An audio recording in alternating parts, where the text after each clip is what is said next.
আসসালামু আলাইকুম রহমতুল্লাহি ওয়া বারাকাতুহু। আজকে আমরা একটি বিষয় নিয়ে আলোচনা করব, সেটি হচ্ছে মুমিনের মৃত্যু। মৃত্যু হচ্ছে পৃথিবীর সবচেয়ে ভয়ঙ্কর শব্দগুলোর মধ্যে একটি, আর যেটি মানুষ সবচেয়ে বেশি ভুলে থাকে। মানুষ ভুলেই যায় যে মানুষের একদিন মরতে হবে।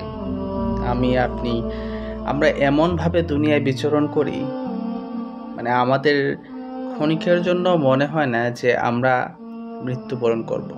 এমনকি আমাদের কার্যকলাপের মধ্যেও এই জিনিসটা বিদ্যমান হয় না। যেমন ইচ্ছা তেমন চলাফেরা, কথার মধ্যে কোনো শালীনতা নেই, চলাফেরার মধ্যে শালীনতা নেই। মানে আমরা দুনিয়াটাকে একবারে পেয়েই বসেছি। মনেই হয় না যে আমরা একদিন মৃত্যু বরণ করতে হবে আমাদের সবার। বর্তমানে বেশিরভাগ মানুষেরই একই অবস্থা। মানুষ দুনিয়ার মধ্যে এমনভাবে ঝুঁকে পড়েছে যে তারা মৃত্যুর কথা কখনোই স্মরণ করে না। আর মৃত্যু হচ্ছে পৃথিবীর সবথেকে ভয়ঙ্কর শব্দগুলোর মধ্যে একটি।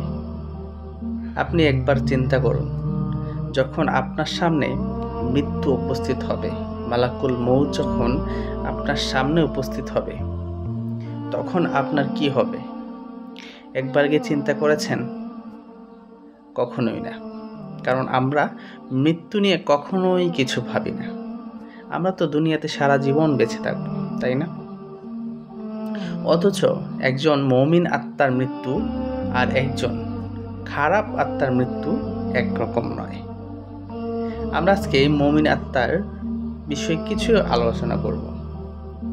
রাসূল সাল্লাল্লাহু আলাইহি ওয়াসাল্লাম বলেছেন, যখন মুমিন বান্দা দুনিয়া থেকে বিদায় নিতে চায়, তখন তার কাছে জান্নাত থেকে ফেরেশতারা সাদা মুখে ঝকঝকে কাপড়ে এসে বলে, ওহে শান্ত আত্মা, তুমি তোমার রবের দিকে ফিরে চলো, সন্তুষ্ট ও প্রিয়ভাজন হয়ে। এই মুহূর্তটা কল্পনা করুন, যখন মৃত্যুর ফেরেশতারা এসে বলবে, হে পবিত্র আত্মা, বাহির হও আল্লাহর রহমতের দিকে। তখন আপনার কেমন অবস্থা হবে? তখন কি আপনি সফলকামী নয়? তখনই তো আপনি সফল জীবনের। আর এখন দুনিয়ার এত জাঁকজমক চলাফেরা, জাঁকজমকভাবে নিজেকে উপস্থাপন করা, এগুলাই কি আমাদের সফলতা? কখনোই নয়।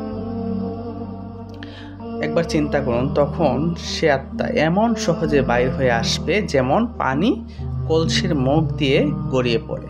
কোনো কষ্ট নেই, কোনো ভয় নেই। সেদিন ফেরেশতারা তার পাশে দাঁড়িয়ে তাকে হাতে জান্নাতের সুগন্ধি কাপড়, জান্নাত থেকে একখণ্ড কাপড় আর জান্নাতের সুগন্ধি ঝাপটা দিয়ে তাকে মুড়িয়ে নেবে। তারপর শুরু হয় সেই আত্মার উপর আরোহণের পথ। প্রথম আকাশ, দ্বিতীয় আকাশ, তৃতীয় আকাশ, প্রতিটি আকাশে ফেরেশতারা তাকে বলবে, এটা কার আত্মা?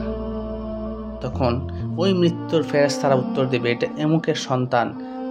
তোমার বাবার নাম ধরে বলবে, অমুকের সন্তান অমুক। কত সুন্দর, মানে কত কল্পনার বাইরে আমাদের এই জীবন। আমরা তো এই জিনিসটাকে আমরা ডিজার্ভ করি। আমরা কি কখনো ভাবি এই জিনিসটা? কখনো কি মনে হয় যে আমরা এই জিনিসটা আমরা চাই? সত্যি কি আমরা চাই এটা? আমার তো মনে হয় না কখনোই আমরা চাই এটা। কারণ আমাদের চলাফেরায় এই জিনিসটা বোঝাই যায় না যে আমাদের মৃত্যুটা অনেক সহজ হোক, কিন্তু আমরা যেরকম চলাফেরা করি আমাদের মৃত্যুটা অনেক বেশি কঠিন হয়ে যাবে। আল্লাহ আমাদের সবাইকে মাফ করুক, আমাদেরকে হেদায়েতের উপর রাখুক।